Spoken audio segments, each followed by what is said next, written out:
from the Lakeside Newsroom of the Henrico Citizen, your hometown news source since 2001. This is the Henrico News Minute with publisher Tom Lapis. Henrico students may be learning from home for a while longer.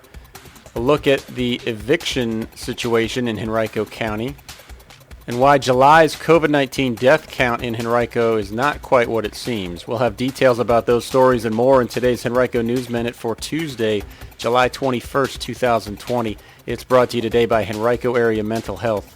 And now for the news. 6 days ago, Henrico Superintendent Amy Cashwell announced at a Henrico School Board community meeting that school system officials had added consideration of a full-time in-person return to school for the coming year. But yesterday, Cashwell announced that she is recommending to the school board a fully virtual return to school instead for at least the first 9 weeks. It's a plan that appears likely to earn the board's approval when it votes Thursday night, barring something unforeseen.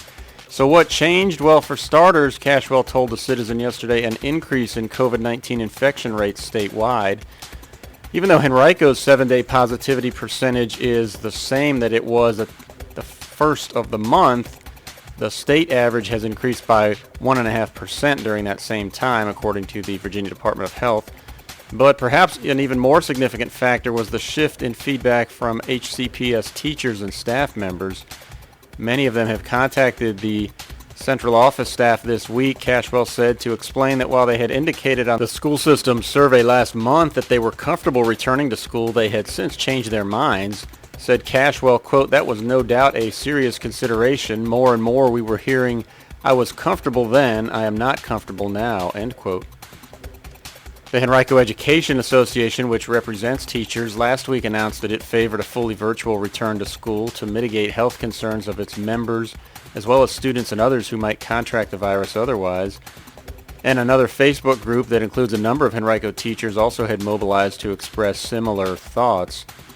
School could still take place in person for some students during the first 9 weeks. Cashwell told the Citizen that those who are part of the exceptional education, early education, and English learners programs could return in some form to receive in-person instruction.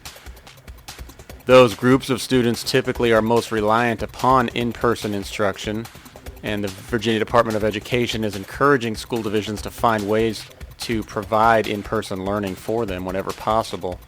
While many parents applauded Cashwell's announcement, many others are frustrated or upset by it. She said she understands the disappointment and uncertainty that those parents feel, but vowed that the system has not overlooked any concerns.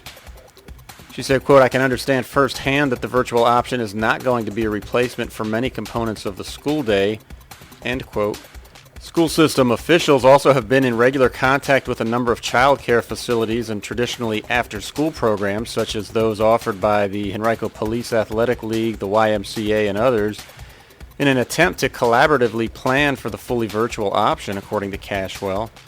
A number of those groups are expected to develop child care plans that will adapt to the new virtual learning reality. In an email yesterday afternoon, Henrico PAL Executive Director Kenny Ragland told the Citizen that PAL officials are planning to meet next week and said, quote, "Our initial thoughts and plan is to provide full-day service to families and elementary students in need of support during the 9 weeks of virtual learning," end quote. You can read much more from my interview with Amy Cashwell on henricocitizen.com by clicking under Education. Well, since COVID-19 made its presence in Central Virginia in March, nearly 35,000 Henrico residents have filed initial unemployment claims, and more than 15,000 continued to file claims during the most recent week. That lost income is creating what Equal Justice Works fellow Palmer Heenan calls a pending eviction crisis. Today on henricocitizen.com, we take an in-depth look at what the impact could be for Henrico County. Heenan fights evictions for low-income area residents hit by job loss, furloughs, and health issues. The number of cases has boomed since COVID-19 bashed the economy, he said. Henrico court statistics provided by the Central Virginia Legal Aid Society to the Citizen showed there have been approximately 150 unlawful detainer filings each week since the beginning of July. That was just days after Virginia's eviction moratorium expired June 29th. A June 29th report by the RVA Eviction Lab showed that there were 945 eviction cases pending in the Henrico court system. Unlawful detainer filings by landlords are the first step in the eviction process. You can read much more about this topic on henricocitizen.com by clicking under Community. As we all strive to do our part during this extraordinary time, Henrico Area Mental Health serves as your local and public mental health agency, continuing to do its part. We all experience mental health challenges, especially during extreme challenging times. It doesn't matter your age, gender, race, or ethnicity.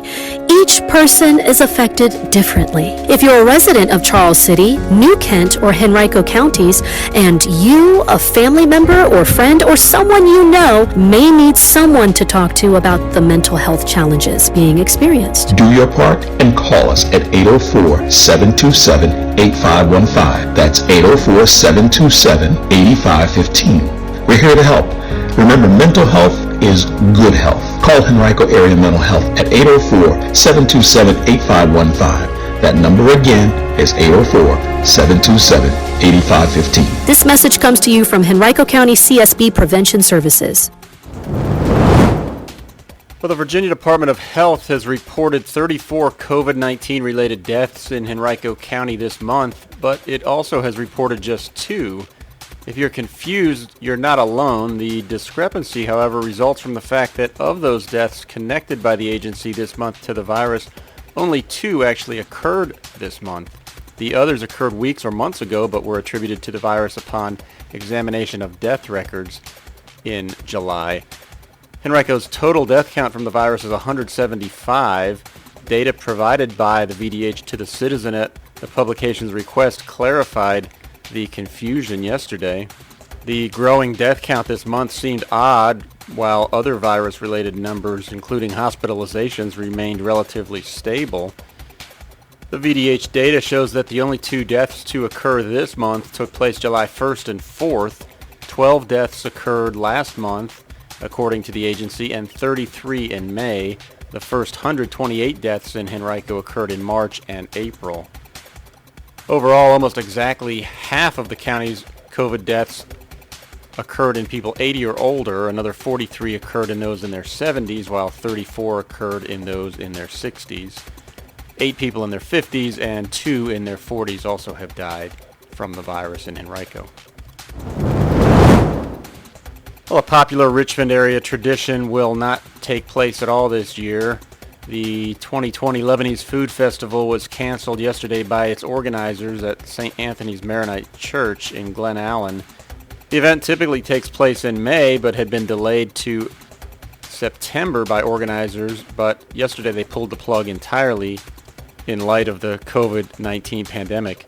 Church pastor John Ferris said, quote, "We believe this is the prudent thing to do. The people of St. Anthony's cannot wait to welcome everyone." Well, a National Computer Science Education Contest had 13 winners, and 7 of them were from Moody Middle School in Henrico County.